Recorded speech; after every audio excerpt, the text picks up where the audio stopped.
What are the initial emotions after a stunning loss like that, where you guys were kind of rolling so much in the first half, and then to be sitting here with a loss?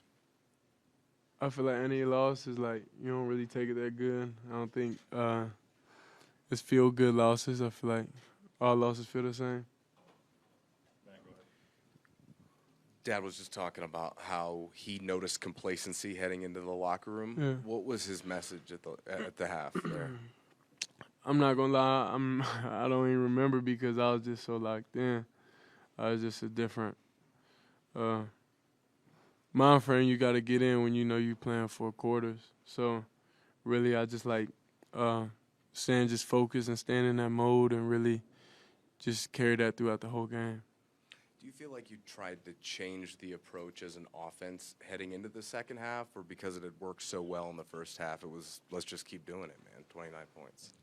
Well, I'm not sure. I just executed the plays that was called. I didn't really look at it in a big grand scheme of things. Shedeur, Troy Finnegan, CU Sports Report. Take me through the last play in overtime, the interception, and what you saw on that play as you were kind of escaping, trying to make a play. It was just a dumb play. I just threw it up. Simple. Hey, Shedeur, just what was it like playing with Travis again tonight, though? It was good. He's explosive player. It's good to have him back out there. We got to work through some plays and stuff with him to make sure he's all the ways in the right spot. But when the ball gets in his hand, he's explosive. Sure, Kyle Newman from the Denver Post. How do you guys flush this one and kind of, keep the ultimate goal and a bowl season in mind after this tough loss? I mean, I'm not even thinking that far yet. I got to at least feel this one first. Sure, on the first drive of the second half, when you kind of took that sack that kind of pushed you guys on the fourth down play, did you feel a loss of momentum there at all? No, it was never a loss of momentum. It was just we just got to understand you can't peak too high, you can't be too low. You got to always stay level-headed with everything. That was the biggest thing. It was just like, we never had that feeling of dominating in the first half. So then that's when a lot of people, you'll say it peaked too fast to where everybody don't really understand. Like, we got to be the same way, same approach, same everything. It's a difference with saying that, and it's a difference with meaning and going about it, each and everything. So slow starts just always happen when just one or two people mess up on a play, and then it just messes up. And what was so easy? What was so easy for you guys offensively in the first half that kind of disappeared there in the second half? Attention to detail. That's it. Shedeur, how disappointing, with the way the offense was going in the first half, how disappointing that offensively you guys couldn't get much going in the second half to help your defense out when they were on the run?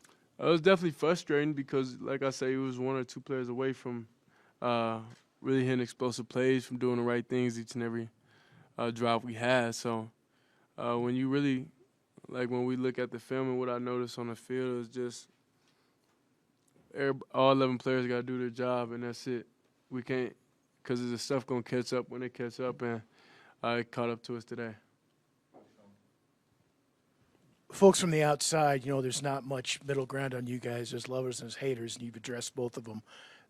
What do you say to outsiders who are going to say, man, 13 went off, Travis had too many snaps, he came back too early, he was tired, he was this, he was that, because they don't know. You know. What'd you say to them? I mean, I don't really think that's a focus point for me at all. I'm mainly focused on the team and focused on what we need to improve on, and the people are gonna hate you and love you. So you gotta understand that's what you can't be happy when everything's good and sad when everything's bad. You gotta be the same person regardless. So that's basically where I just stay and how I live my life, is just level-headed throughout the whole game, staying the same way, not getting too up, not getting too down, because as you've seen, things could go left quick, and today's a moment to show that live in person. Sure, your dad was saying in here earlier that he's never really been a part of a game. He can remember that, he blew a 29-point lead at halftime. I'm sure the same can be said for you. How do you move on from a game like this?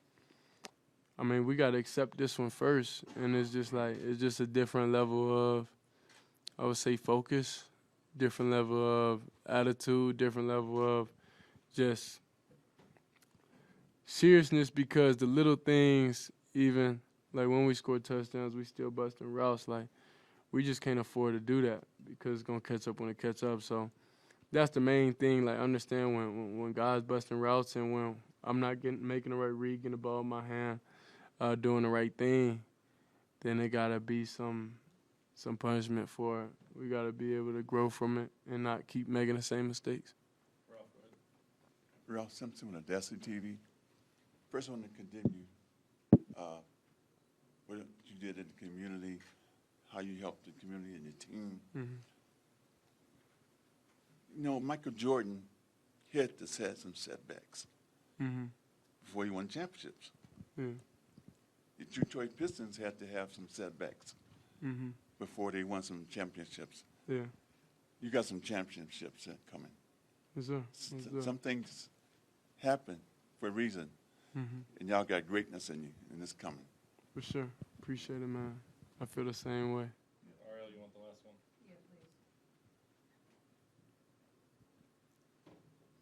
Ariel or Pseudo 9 News, your coach, Father, said that his message after the game was that some players either like or love the game, and there's a separation between the two. Do you feel personally that there is that separation in the locker room, that some players just aren't fully buying in, they don't fully love this game right now?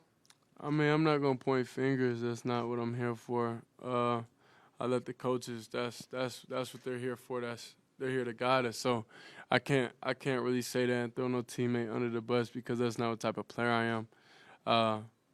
The guys know that, you know, and that's it. But I'll never put a teammate down and say he's not fully in if he probably is.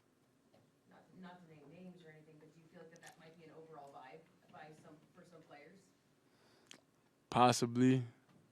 I feel like it could be that everywhere in the country, but we possibly could have it too. So that's not up for me to decide. I'm just up to decide, just make the right reads, win games, get the ball in my hands, and just push the team. All right, thanks, Shedeur. Appreciate it.